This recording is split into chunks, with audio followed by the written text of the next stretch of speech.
The old clock on the wall ticked louder than usual that evening. The small house was quiet except for the faint sound of a little boy humming while drawing on the floor. His father sat at the table with a stack of unpaid bills in front of him.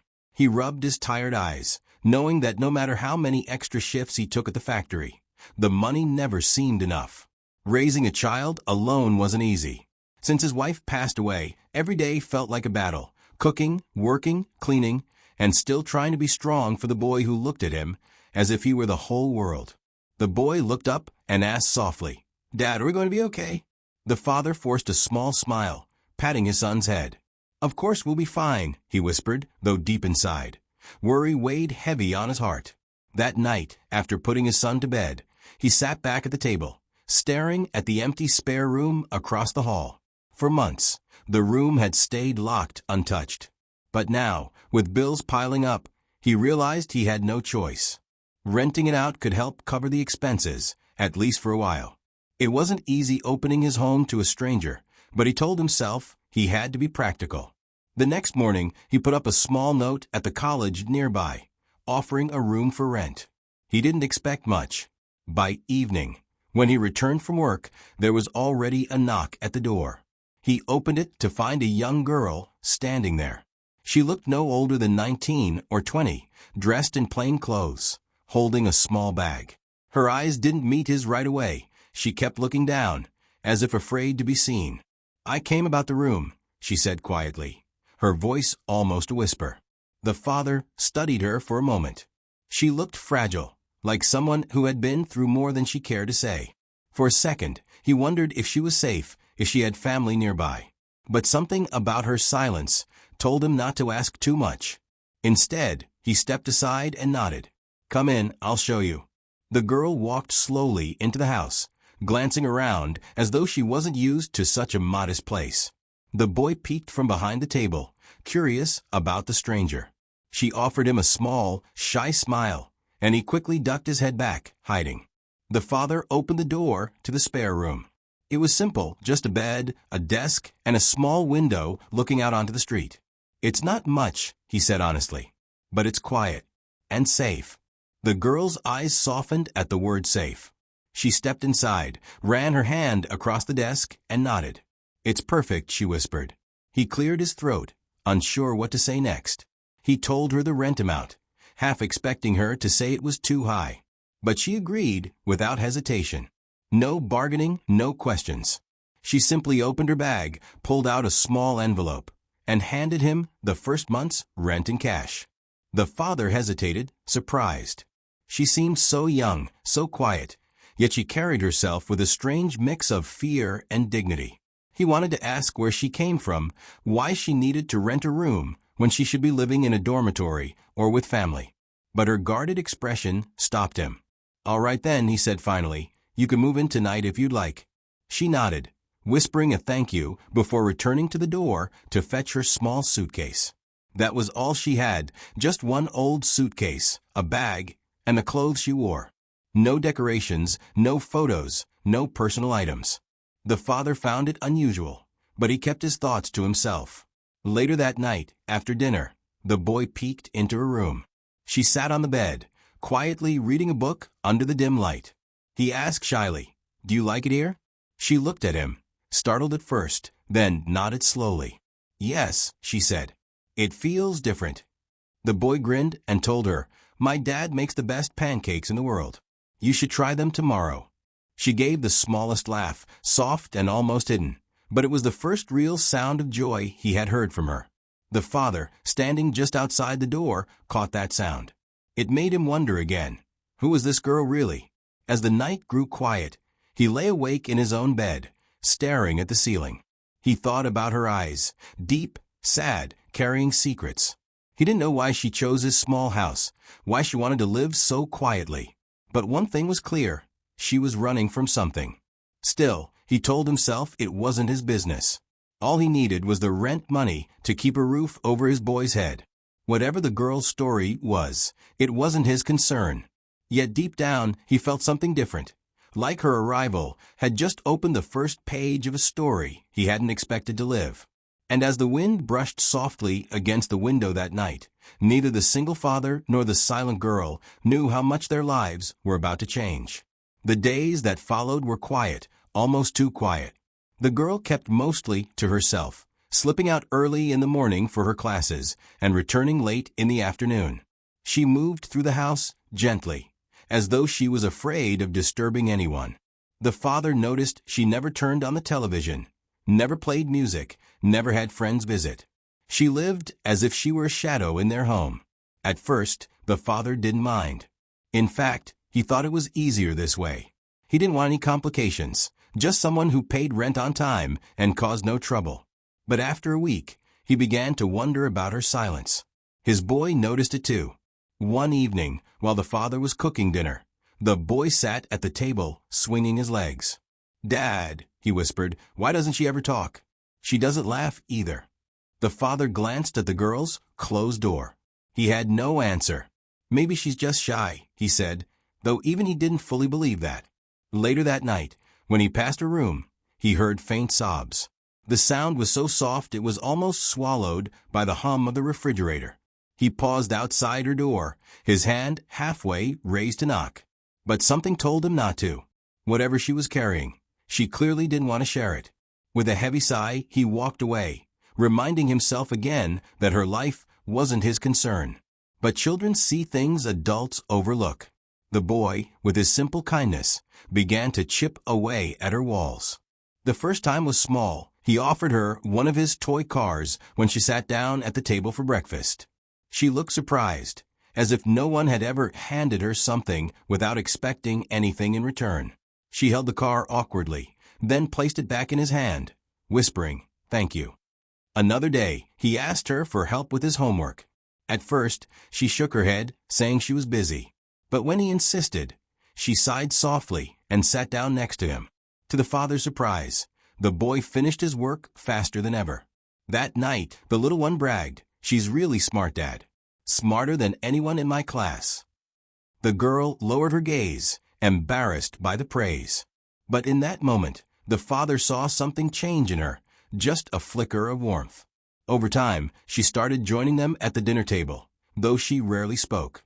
She would sit quietly, listening to their conversations, watching the father and son laugh together. Sometimes her lips curved into the faintest smile, but her eyes often grew glassy, as if she were fighting back tears. The father noticed it all. Every glance, every sigh, every moment she drifted away into her own world. He wanted to ask her what weighed on her heart, but he held back. He didn't want to scare her away. One rainy evening, the power went out. The boy shrieked, running into the girl's room. "It's too dark," he cried. Without thinking, she pulled him into her arms and held him close, whispering softly, "It's all right. I'm here." The father lit a candle and found them sitting together on the bed, his boy clinging to her, her hand stroking his hair. For the first time, she didn't look like a stranger. She looked like someone who belonged there. Later, when the lights flickered back on, the boy laughed nervously and said, "See, not so scary after all." The girl smiled at him, and this time it was real. The father stood in the doorway, quietly watching. There was something in that moment he couldn't explain, a sense that this girl wasn't just a tenant anymore. She was becoming a part of their lives, whether they planned it or not. Still, she remained guarded. She never mentioned her family. She never answered phone calls. In fact, the father noticed she didn't even carry a phone most of the time. When mail came, none of it was for her. It was as though she had cut ties with the outside world. One night, while washing dishes, the father asked gently, "Are you settling in okay?" She hesitated, drying her hands on a towel, then nodded. "Yes. It's quiet here." He chuckled lightly. "That's good, right?" Her eyes lingered on the window, watching the rain slide down the glass. "Yes," she said after a pause. "Quiet is good." But her tone suggested otherwise. The father said nothing more. He knew that look, the look of someone hiding pain. He had worn the same expression himself years ago, after losing his wife. The difference was, he had his son to keep him going. She seemed to have no one. That night, he lay awake, staring at the ceiling again. He thought about how odd it was that she chose his home out of all places. She could have gone anywhere, but she ended up here, under his roof, eating at his table, sharing moments with his boy. It was almost as if fate had placed her there for a reason. He didn't know what secret she carried, but he felt sure of one thing. She wasn't just another tenant. Something about her would change their lives in ways he couldn't yet imagine. And deep inside, though he tried to deny it, he felt the start of a quiet responsibility for her, not because she paid rent, but because she seemed so lost. And sometimes, the lost don't just need a roof. They need a home. The weeks slowly slipped by, and life inside the little house began to change in ways the father hadn't expected. At first, he thought of the girl as just a tenant, someone who kept to herself. But little by little, her presence started weaving into the fabric of their daily lives. One Friday evening, the father came home later than usual, exhausted from overtime. His shirt was damp with sweat, and his hands were still rough from the long day at the factory. He pushed the door open and braced himself to hear his son's hungry complaints about waiting for dinner. But instead, the smell of warm food filled the air. He froze in the doorway. The girl was in the kitchen, moving carefully around the stove. She looked nervous, as if she wasn't sure she was allowed to be there, but the table was already set. His boy sat happily at the table, swinging his legs and grinning when he saw his dad. "She cooked for us," he said proudly, pointing at her like she had just performed a miracle. The father blinked in surprise. "You cooked?" he asked gently. The girl lowered her eyes and nodded. "I thought you'd be tired." I didn't want him to wait. For a moment, the father didn't know what to say. He had grown so used to carrying everything alone that the thought of someone helping him felt almost foreign. He finally gave a small smile. "Thank you," he said simply. Dinner that night tasted different, not because the food was fancy, but because it carried something he hadn't felt in years. A sense of family. From that night on, the girl slowly became part of their routine. She began helping with small chores without being asked, folding laundry, sweeping the floor, washing dishes. At first, the father told her she didn't have to, but she would only give a quiet smile and keep going. It was as if helping gave her a sense of belonging, even if she never admitted it. The boy, of course, adored her. He followed her around with endless questions. "What's your favorite color? Do you like pancakes or waffles? Do you know any magic tricks?" She often stayed silent, answering only in nods or short words. But sometimes his silliness pulled laughter out of her, the kind of laughter that seemed to surprise even her. One evening, the father came into the living room to find the boy asleep on the couch, his head resting on her shoulder while she read a book. She didn't notice the father at first. She just sat there, gently brushing the boy's hair out of his face, her expression soft, almost motherly. When she looked up and saw the father, she quickly straightened, as if embarrassed. But he only nodded, quietly thankful for the warmth she was bringing into their home. Still, the father couldn't shake the feeling that she carried something heavy inside. Sometimes, late at night, he would catch sight of her standing by the window, staring out at the dark street with tears in her eyes. She would wipe them away quickly if she realized someone was watching. He never asked. He knew some wounds were too deep to be forced open. One Saturday afternoon, the boy came running to the father, waving a paper in his hand. "She helped me with my school project. Look, Dad, I got the best grade in class." He couldn't stop smiling. "She's amazing." The father looked over at her, standing quietly in the corner, trying to avoid attention. He gave her a grateful nod. "Thank you," he said softly. She shrugged, her voice almost too low to hear. "He's smart. He just needed a little help." But the father could tell it wasn't just about the project. The boy was happier. He was laughing more, eating better, even sleeping more peacefully. And he knew it was because of her. She had brought something into their lives that had been missing since his wife's death: gentleness. Yet, even as her bond with the boy grew, she remained distant from the world outside. No visitors ever came for her. No phone calls. No letters. It was as if she had cut herself off completely. The father sometimes wondered if she had anyone at all. One night, while clearing the table, he finally asked a question that had been on his mind. "You never talk about your family," he said carefully. not wanting to push too hard. "Are they nearby?" She froze, her hand tightening on the plate she held. For a long moment, she said nothing. Then she shook her head. "No," she whispered, her voice trembling. "They are not here." That was all she gave. The father wanted to press, but the look in her eyes stopped him. It wasn't just sadness, it was fear. So he let the silence settle, deciding he wouldn't ask again. That night, as he lay in bed, he thought about how strange it was. Most college students lived noisy lives, surrounded by friends and freedom. But this girl lived like someone carrying a secret too heavy for her young shoulders.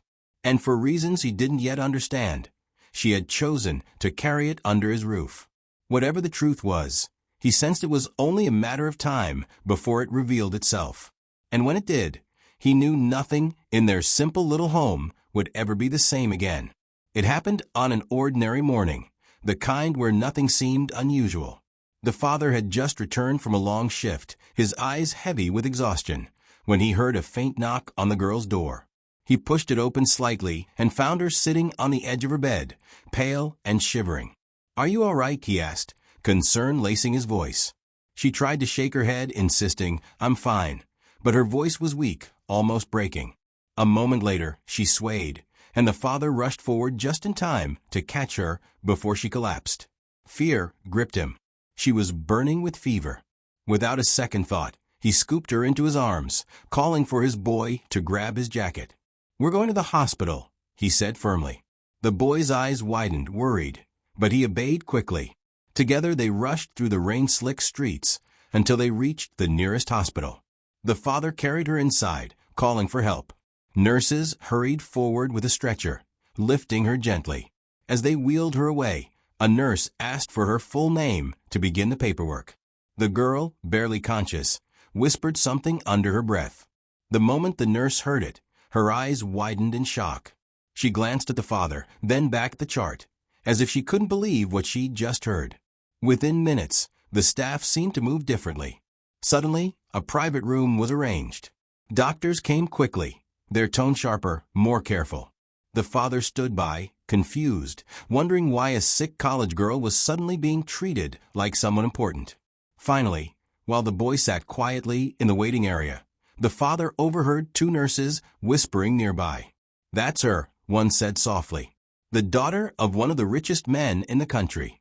The billionaire's only child." The father froze, his heart skipping. He replayed the words in his head, unable to grasp them at first. Billionaire's daughter? He thought about the quiet girl who ate simple meals at his table, who folded laundry and helped with homework. Nothing about her suggested wealth or privilege. When the girl finally woke, she found him sitting beside her bed. His face was lined with concern, but his eyes carried questions. She looked away immediately, guilt washing over her face. "You knew," he asked quietly, "who you really are?" Her lips trembled. "I didn't want anyone to know," she whispered. Her voice cracked as she tried to explain.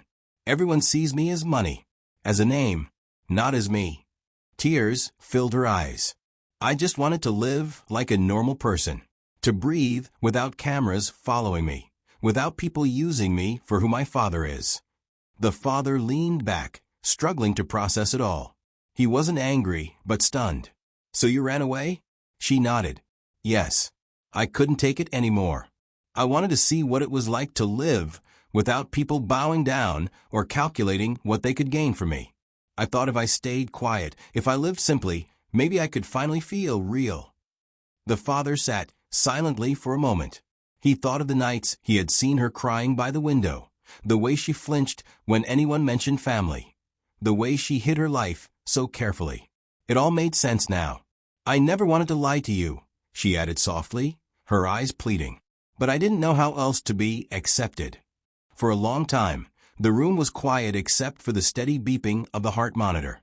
Then the father sighed deeply. He reached over, placing a steady hand on hers. "Listen," he said gently. "I don't care about your father's money. I don't care about his name.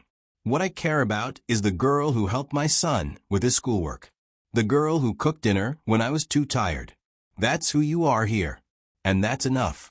Her tears spilled freely then, not the silent ones she used to hide, but raw, heavy sobs of relief.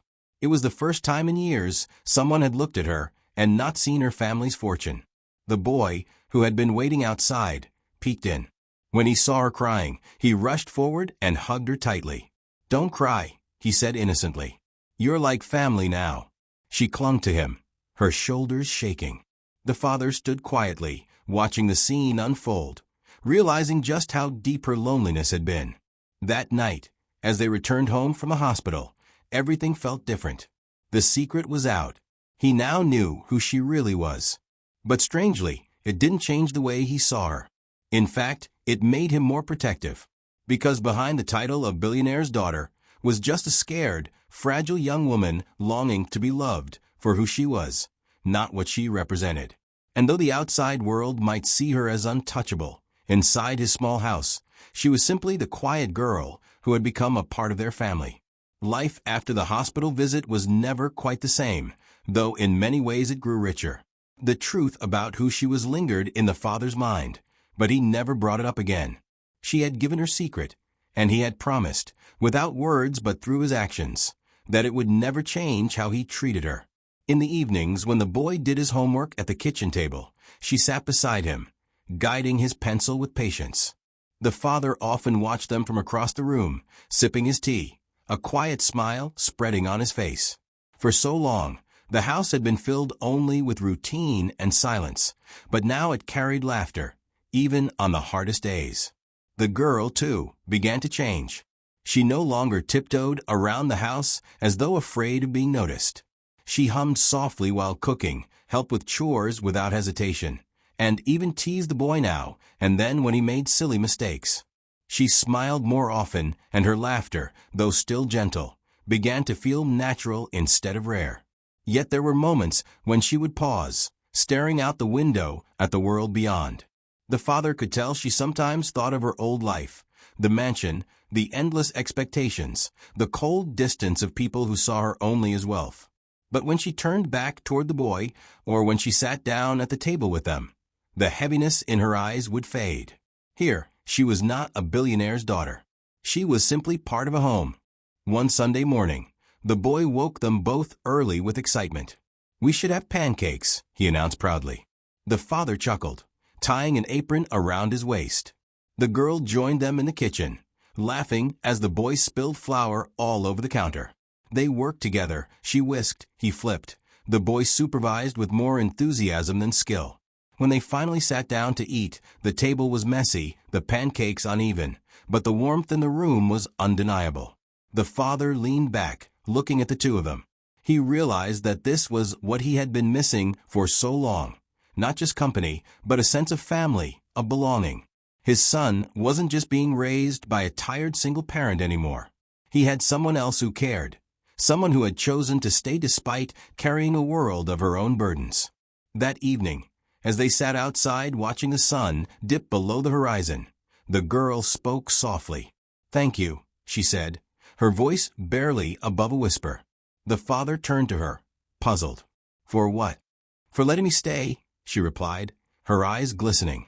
"For not asking questions when I couldn't give answers. For treating me like I mattered." He swallowed the lump in his throat, then nodded. "You do matter," he said simply. The boy, sitting between them, reached out and grabbed both their hands, squeezing tightly. "We're like a team," he said with a grin. "A real family." The girl's eyes filled with tears, but this time she didn't hide them. She let them fall, because they weren't the tears of loneliness she had once shed. They were tears of relief, of finally belonging. Days turned into weeks, and weeks into months. Though she still never spoke much of her father's empire or the weight of her family's name, she began to carry herself differently. There was a steadiness in her now, born not from money or status, but from the simple love of being seen as a person, not a possession. And though the father never said it aloud, he felt a deep gratitude for her presence too. She had filled an empty space in his home, one left by tragedy and struggle. She hadn't replaced anyone, but she had added something new, something just as precious. In time, their small house on the quiet street didn't just feel like his anymore. It felt like theirs. No one outside those walls would ever understand what they had built together. To the world, she was still a billionaire's only daughter, carrying a title and a fortune too large to imagine. But in that little home, she was something far more valuable. An older sister to a boy who adored her, a trusted companion to a man who had almost forgotten how to share his burdens, and above all, a part of a family born not of blood, but of choice. And as the season shifted, one truth remained clear. Sometimes the greatest treasures are not found in wealth or power, but in the quiet corners of life, where love, kindness, and acceptance turn strangers into family.